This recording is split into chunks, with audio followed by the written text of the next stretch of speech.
above the Arctic Circle, two intrepid adventurers take on Greenland's brutal elements to celebrate a forgotten legacy.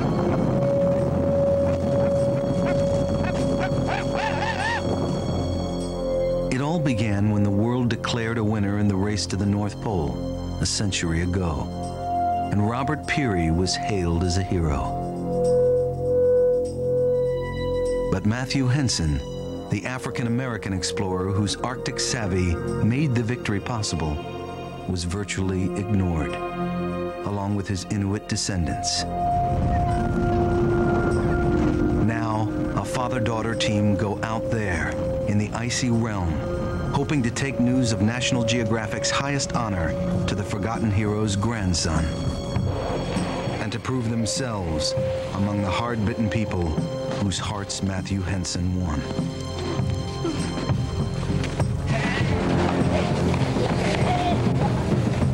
They're in for the ride of their lives.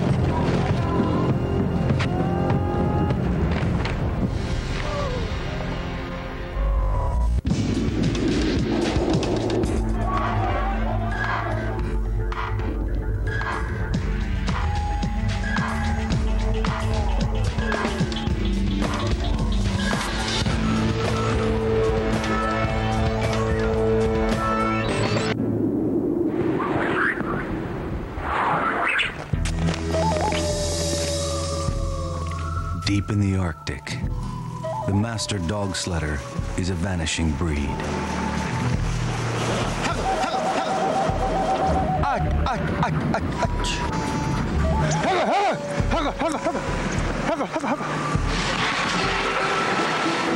Out here on the wild, icy frontier, survival takes skill, experience, and just plain toughness. 64-year-old Userkak Henson, grandson of Matthew Henson, is one of the few, an Arctic cowboy of sorts, who follows the ancient routes to hunt seals and polar bears. He's been known to take the odd foreigner on his jaunts to make some extra cash. But Userkak has no idea that the two Americans he's about to guide aren't your ordinary tourists.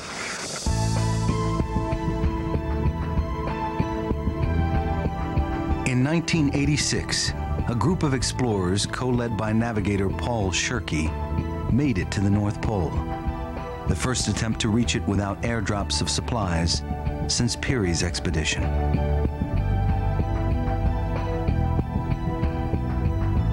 Paul, an expert dog sledder in his own right, became intrigued by the story of Peary's forgotten partner, Matthew Henson, known among the Inuit as the Kind One. It was Henson who learned the Inuit language and mastered the art of dog sledding that would take Peary's team to the pole. Henson really ranks among the greatest heroes of my life.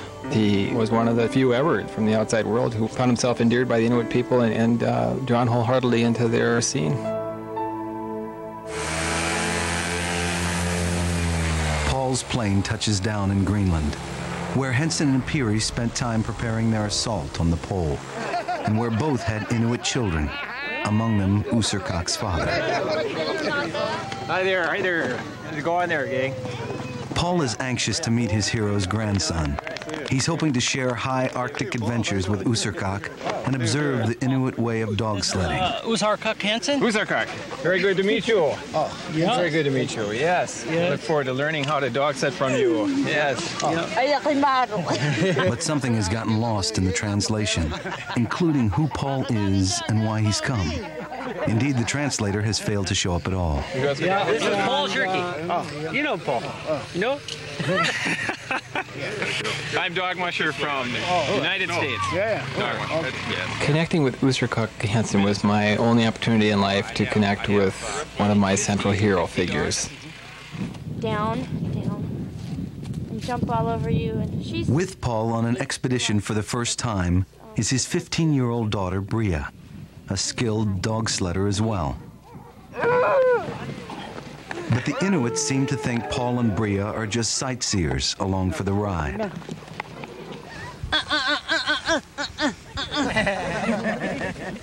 I felt like they were going to treat us like tourists, and When I first saw them, I felt, I have no idea what I'm doing. They're just going to think we're dumb. And I knew the language thing was going to be really difficult, too, and I was a little worried about that.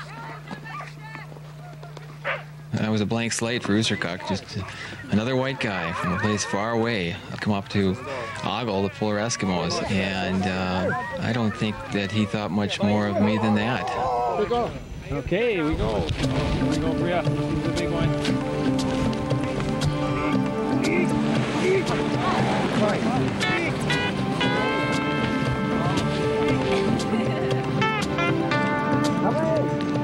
Without a translator, Paul wonders how he's going to explain a gift he has for Userkak, a replica of National Geographic's highest honor, which has posthumously been awarded to Matthew Henson.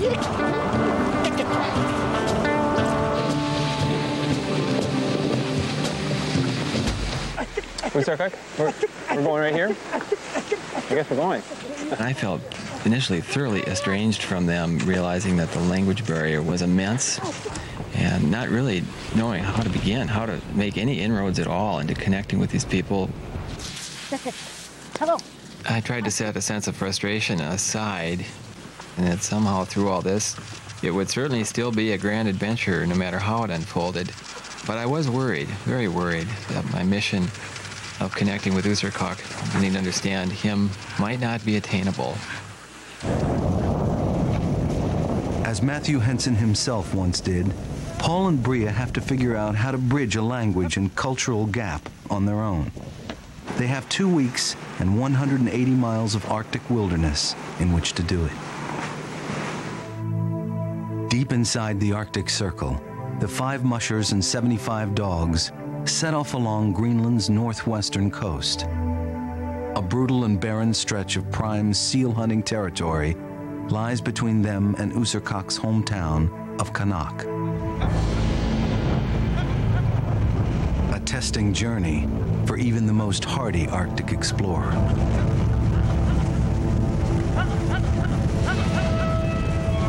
This is serious stuff. We got a pretty good gale going here. You can only see about 50 yards. We lost the last several sleds. We gotta make sure we're all together because we got separated in this. Our tracks would drift over so fast you never find each other. This is big doings. You don't want to mess around in this kind of condition out here.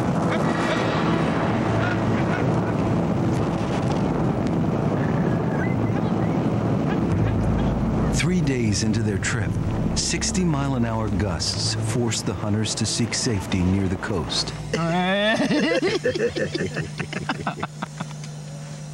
There's nothing left to do but let nature have its day, or two.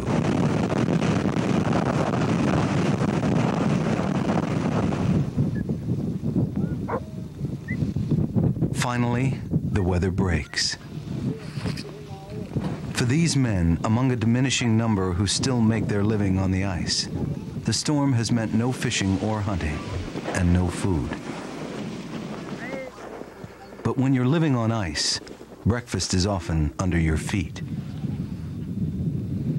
They scan the ice for seals coming up for air.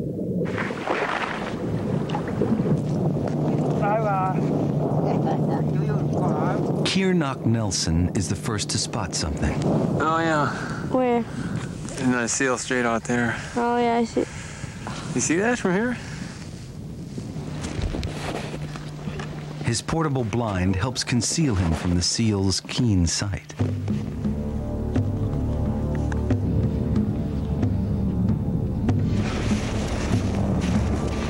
Polar bear pants camouflage his legs. Still, he's forced to take aim from hundreds of yards away.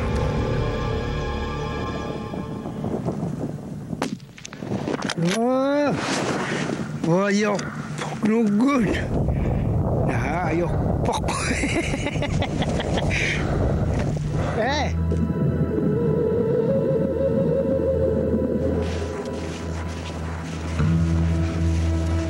Later, another seal, a younger marksman, different results.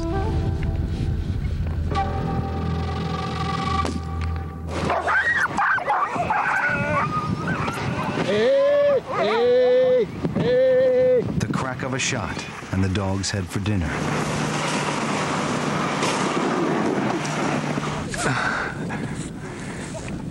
This one's pretty graphic. I blew the eyeball out of that one. Right to the brain. What? Yeah. That's his brain? Yeah. Okay, that's really gross. That's really gross. Yeah. That's disgusting. Well, it's a daily game of life and death in the high Arctic. I'm never seen it. Oh my gosh. It's heavy. For Bria, it seems brutal. But for the hunters and their dogs, it's food and a pair of boots.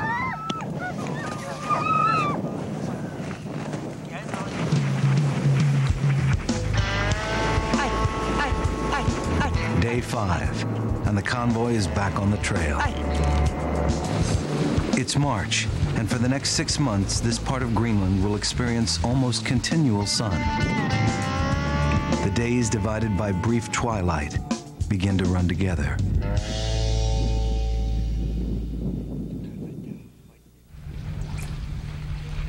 A week into their journey, they finally reach their halfway point, the town of Moriosak. Here, the hunters can replenish their supplies for the rest of the trip. Paul and Bria are running out of food and need to stock up. But Userkak and the other hunters promptly disappear. The two outsiders are left to fend for themselves. A couple cheese sticks. Cracker, Snickers, and yeah, that's it. That's my lunch. I think that's all I've got for the rest of the trip. Well, see, no, it is late. We were talking 9 o'clock on a Saturday evening, Bria. I wonder, there is a store here, but I'm not sure we're going to be able to get anybody to open it for us. If he says something like hiku, then that means go away. Sounds like a fight going on. Well, let's go try it. Somewhere in town, there's a party going on. Tonight? No. Not tonight. Sure. Yes. Yes? Sure. And the few souls they can find seem to be a little bit worse for the wear. To buy things? Food to store? buy food? Here, more. Tonight, Paul and Bria will go to bed hungry. Thank you, Marmoot. All right. See you know. Yeah. The next day, the store open, Paul and Bria have awakened with renewed determination to get to know their hosts.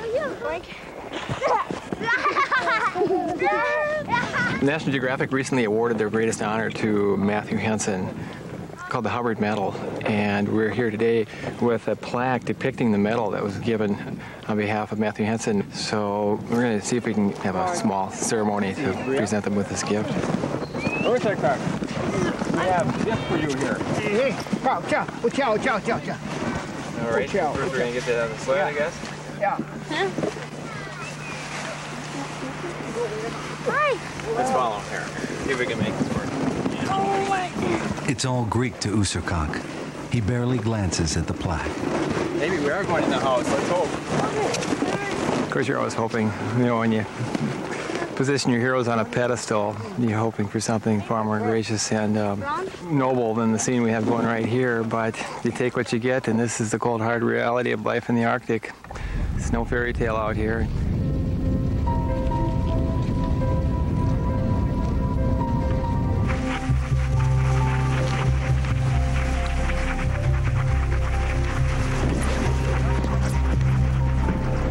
As I left Moriosak, I just felt a huge wave of relief. Mostly just to be back on the trail again. To get away, back out with the dogs. It's just a huge breath of fresh air.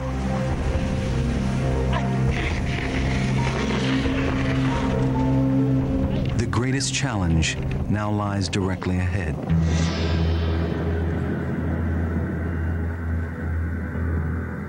The steep descent from the Pulutiken Glacier.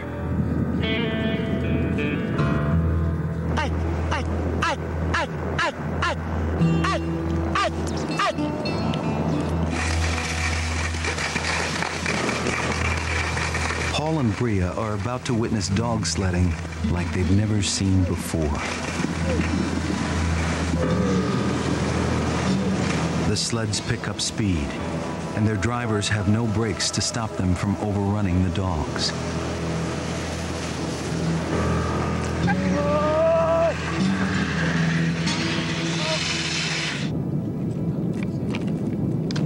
That's what I'd be doing now with my sleds too at this point, wrapping chains around all the runners. Chain brake the sled.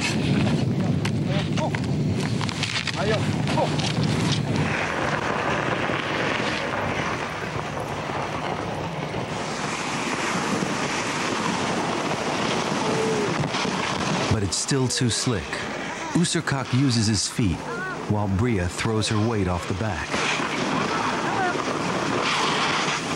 But on this leg of the trail, it's the dogs that have the toughest sledding. And some simply do not make it. The sad casualty of an earlier expedition lies by the wayside.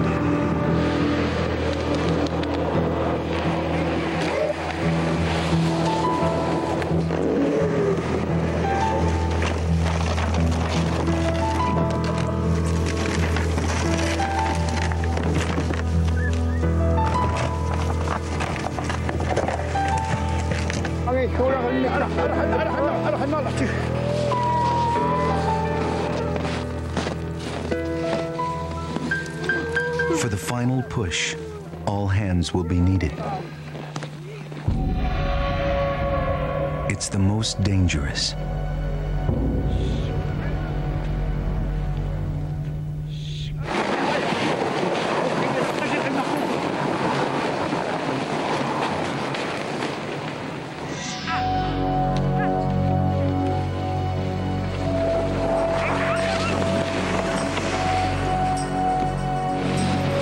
For the first time, the Americans work side by side with the Inuit. And the dogs are following, not leading.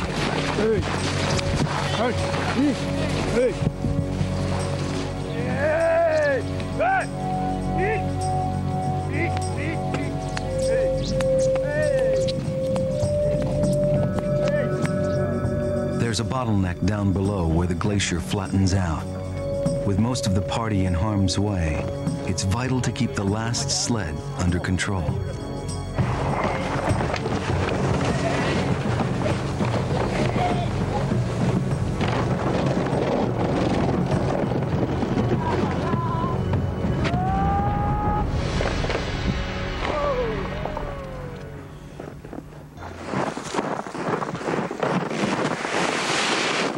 That rock saved us from a worse fate because had that sled kept going, everything on board might have been destroyed and people might have been totally mowed over.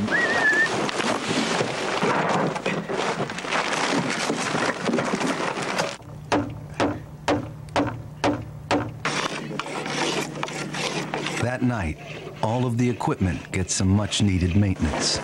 That was some kick-ass dog sled. I have dog sledded some wild places, but that's the wildest dog sledding I've ever done. Unfortunately, it's also the most dangerous dog sledding I've ever done as well. And they proved themselves, these Inuit friends of ours. They're the masters of the art.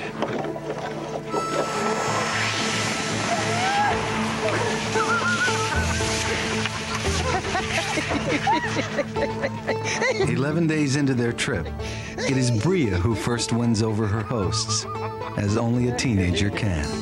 All right, Bria! Yay!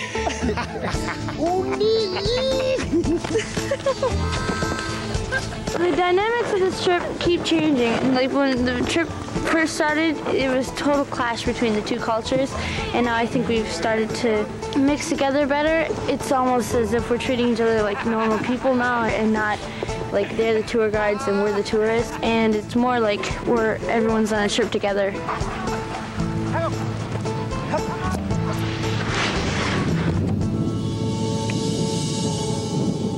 The breakthrough comes just in time. They have reached the end of the line, Kanak, one of the northernmost towns on Earth, and the place where the communication gap will finally be bridged. It could be very great to have skis because you can use. Suddenly tap into the services of an exquisite translator. just opened the floodgates. Kiernick, you're going to be on skis right away now, aren't you? At last, Userkak learns the real reason for Paul and Bria's visit. Race together. I wanted desperately to get to know that man, to know what makes him tick, to know his connection to the Henson family, and if that had meaning and significance for him. So, on behalf of the National Geographic Society, I'm very honored to present to you, Userkak, and your family, this plaque commemorating the Hubbard Medal, which was given to your grandfather.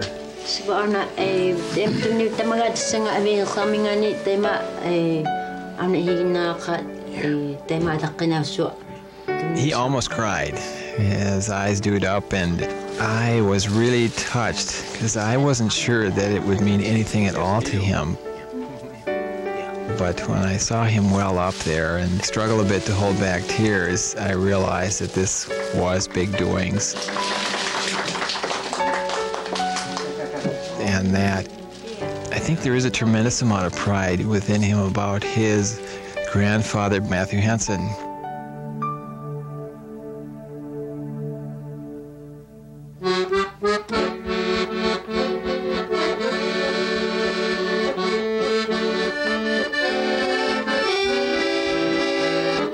Finally, Paul and Userkak can celebrate their shared passions for a way of life and a forgotten hero.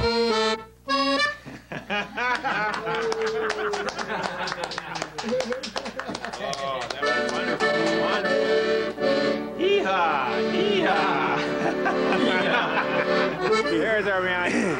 See you now. We'll see you. In the end, Paul's journey has inadvertently mirrored that of his hero. Like Matthew Henson, Paul came to Greenland unable to speak the language and was forced to prove himself through hard work and determination. Here, you hold one. And just as Matthew Henson did, he leaves richly rewarded with the love of new friends. Hansen and Nielsen puppies. Henson, Nielsen. Thank you. I think I have just touched the tip of the iceberg here, and I'm convinced that this is the epicenter. These are the people.